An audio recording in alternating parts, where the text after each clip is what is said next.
अच्छा है, सोचना चाहिए, नहीं सोचना वाली बात नहीं है। पॉजिटिव थिंकिंग अच्छा है, मतलब सकारात्मक सोचना चाहिए।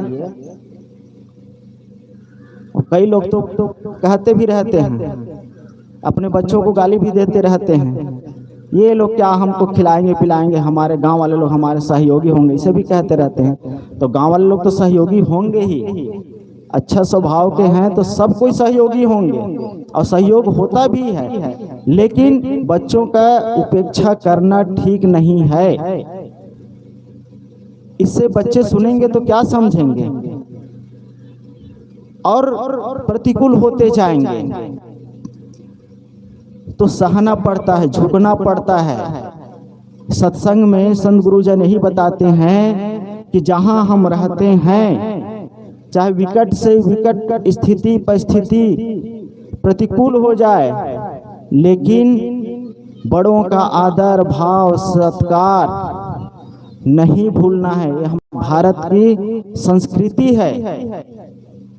ये संस्कृति अब बदल रही है, सब विदेशी संस्कृति आ रहे हैं, लेकिन उन संस्कृति को हमारे संत गुरुजन गांव-गांव में घूम घूम के जिंदा रखे हैं, समझा रहे हैं, बुझा रहे हैं। चाहे जितनी विकट स्थिति आ जाए, बड़ों का आदर भाव सत्कार कभी न भूले, कभी उनकी उपेक्षा न करे।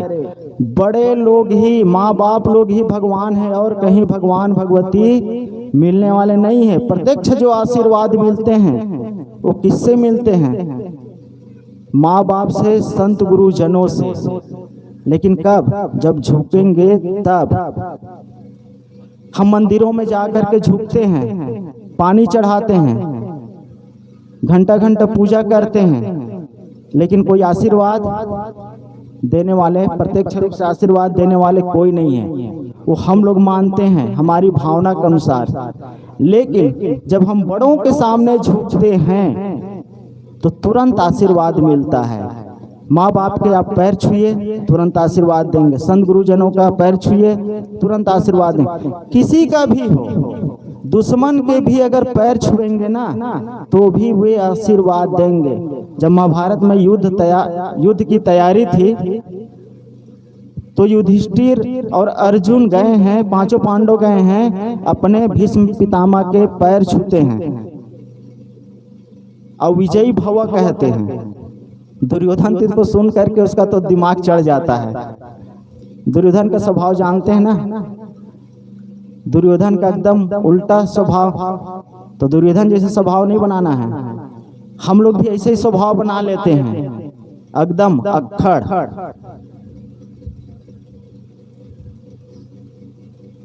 सोच सोच के हम दुश्मन बनाते रहते हैं। दुश्मन कोई है नहीं, लेकिन हम अपनी सोच की वजह से गलत लोगों के बारे में गलत सोच करके, पड़ोसी के बारे में, घर वालों के बारे में, वो ऐसे सोचते होंगे, वैसे सोचते होंगे।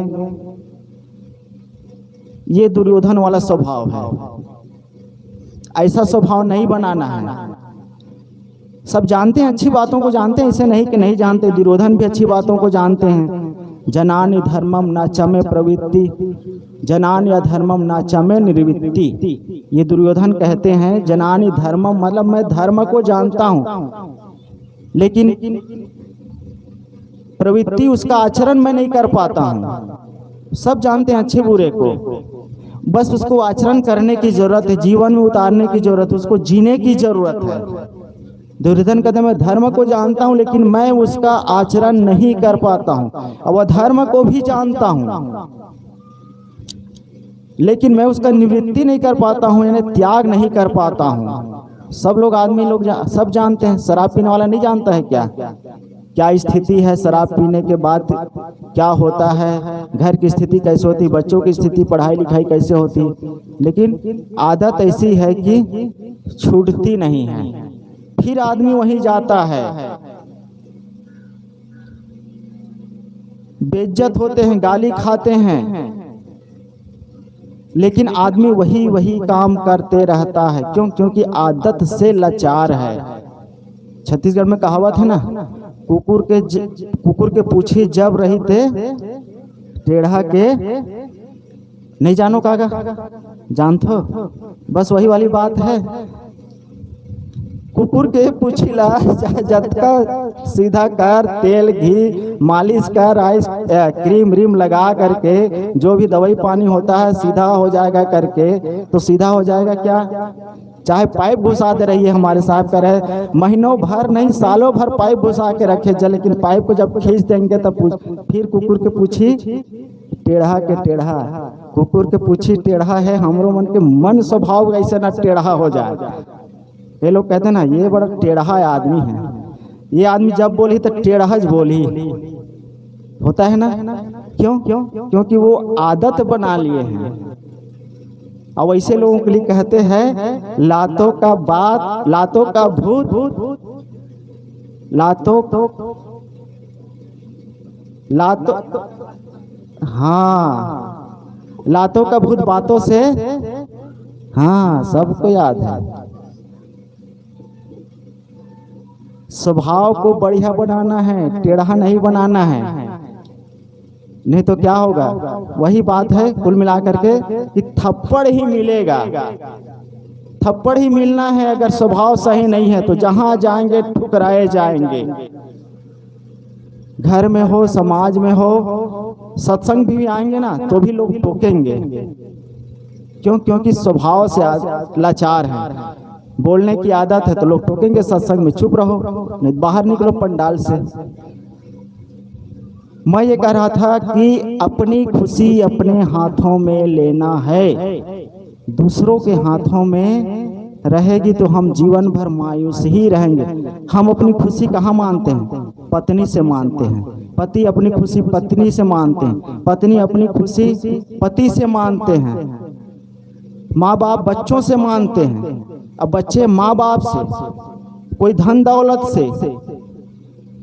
धन दौलत आ जाएगा तो बड़े खुश रहेंगे कहते हैं ना, मानते हैं कि नहीं मानते हैं?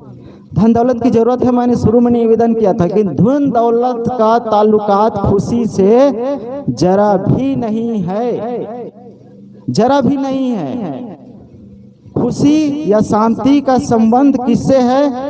हमारे मन से है, हमारे स्वभाव से है, हमारे आचरण से है। जब तक हमारा मन बढ़िया नहीं रहेगा, जब तक हमारा स्वभाव अच्छा नहीं रहेगा, तब तक खुशी आने वाली नहीं है। खुशी चाहते हैं तो अच्छा मन बनाना पड़ेगा। बाहरी चीजों में हम खुशी मानते हैं ना, वो हमारा एक धोखा है। बाहरी चीजों किसी में भी नहीं। पति पत्नी माँ बाप व्यवहारिक खुशी है, चीज है भाई, व्यवहारिक खुशी है। एक अध्यात्मिक व्यवहार होता है तो व्यवहारिक खुशी है। पत्नी को निभाना पड़ेगा, नहीं निभाएंगे तो फिर कैसे चलेगा? पति बेचारे जानते हैं कितना निभाना पड़ते हैं। टीवी आ जाए कहते हैं ब्लैक एंड व्हाइट का जमाना गया, रंगीन टीवी हो जाए। रंगीन टीवी में ऐसे दीवार वाले लगाते हैं, क्या कहते हैं उसको हम जानते नहीं हैं। तो वो वाला टीवी आ जाए कहते हैं ले दे, नहीं तो करेला सब्जी आज के जर के समझ। पति लोग सुन ले रहा, ले दे। वो का टाप वाप पहनते हैं का, रई फसल बढ़िया बढ़िया हो जाए कह दे टाप वाप बना दे जी ऐसे करके, तो लेज दे भैया, नहीं तो पटुआ भाजी जर के समझ। निभाना पड़ता है कि नहीं निभाना पड़ता है? और निभाएंगे तो व्यवहारिक खुशी, आपस के संबंध की खुशी बने रहेगी। लेकिन पत्नियों को भी, पति का भी आदर सम्मान, उसकी मर्यादा उसको भी नहीं भूलना है। झुकें, पति परमेश्वर है। माँ बाप सास ससुर वाली बात, बहू सास, चाहे जैसे हो जाए घर में झुक के रहो, पैर पड़ना मत छोड़ो। हम लोग रामायण और महाभारत को मानते हैं ना। महाभारत में लड़ाई और रामायण में आपस भाई बहू सबके आपस का प्रेम की बात है। राम को वनवास हुआ, लक्ष्मण भी जाते हैं साथ में, सीता भी जाती है। सीता के कोई दोष नहीं था, दोष तो किसी का नहीं था, लेकिन समय ऐसे बना कि वनवास जाना पड़ा। सीता स्पेशल जाती है अपनी सास के पास और झुकते हैं, जान की तब सास पद लागी, मौसम नहीं माँ परम भागी, सेवा समय देव बन दिन्हा, मोर मनोरथ सफल न किन्हा। सीता को भी वनवास जाता है, लेकिन स्पेशल अपनी सास के पास जाती है, उस सास के पास जो उसको 14 साल के वनवास उसके पति को दे दिए हैं, उसके पास जाती है, पैर छूती है। जान की तब, जानकी सीता को कहते हैं, जान की तब सासु पद लागी, सासू के चरण छूते हैं और कहते हैं कि मौसम नहीं माँ परम अभागिन। हे माँ, हे सासू माँ, मेरे समान इस दुनिया में कोई अभागिन नहीं होगी। क्यों? क्योंकि सेवा समय देव बन दिन्हा, सेवा के समय में, चौथे पन में तो राम का जन्म हुआ था कहते हैं, तो और ज्यादा अवस्था हो गई थी। 16-17 साल में राम सीता के विवाह हुआ था, तो और ज्यादा उम्र हो गई थी उसकी सास ससुर की। तो सीता कहती है कि हे सासू माँ, मैं परम अभागिन हूँ। क्यों? सेवा समय देव बन दिन्हा, देव को शायद पसंद नहीं है कि मैं आपकी सेवा कर सकूं, जब मुझे आपके पास होना चाहिए। इस अवस्था में मैं आपके आंख बन सकूं, आपकी बुढ़ापे की लाठी बन सकूं, आपकी सहारा बन सकूं। हे माँ, उस समय मुझे वन में जाना पड़ रहा है, आपको छोड़ करके मुझे दूर रहना पड़ रहा है, और इस स्थिति में आपके साथ कोई होना चाहिए। लेकिन सेवा समय देव बन दिन्हा, जब मैं आपकी सेवा कर सकता, ये मेरा सौभाग्य होता। हे सासू माँ, उस समय मुझे आपसे दूर वन में जाना पड़ रहा है, मोर मनोरथ सफल न किन्हा।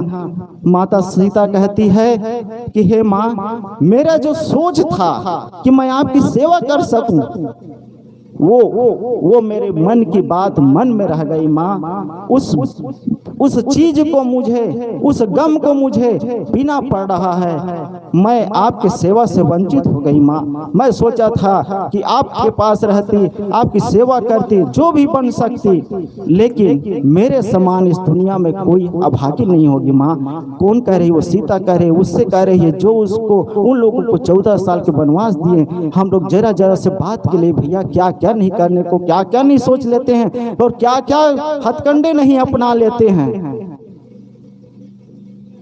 अपनी खुशी को, मैं कह रहा था कि अपनी खुशी को अपने हाथों में रखना होगा। हम अपने लिए जीते हैं, ये जो जीवन मिला है अपने लिए मिला है, लेकिन इसके साथ साथ जो व्यवहारिक खुशी है उसको भी निभाना है। उसको कैसे निभाएंगे? झुक करके, सह करके, सेवा से। जिंदा लोगों की सेवा करने से प्रत्यक्ष लाभ मिलता है, प्रत्यक्ष आशीर्वाद मिलते हैं, और ये हमारे संत गुरुजन याद दिलाते हैं। और इसी के लिए सत्संग की जरूरत है, इन संतों की जरूरत है जो आपके गांव में तीर्थराज प्रयाग से चल करके आपके गांव में बह रहा है। प्रेम से बोलिए सदगुरु देव की। थोड़ा जोर से जय बोलाओ, इतने देर तक तो बोला हूं, पसंद नहीं आ रहा है क्या? बोलिए सदगुरु कबीर साहेब की, संत भगवान की। बहुत बहुत धन्यवाद।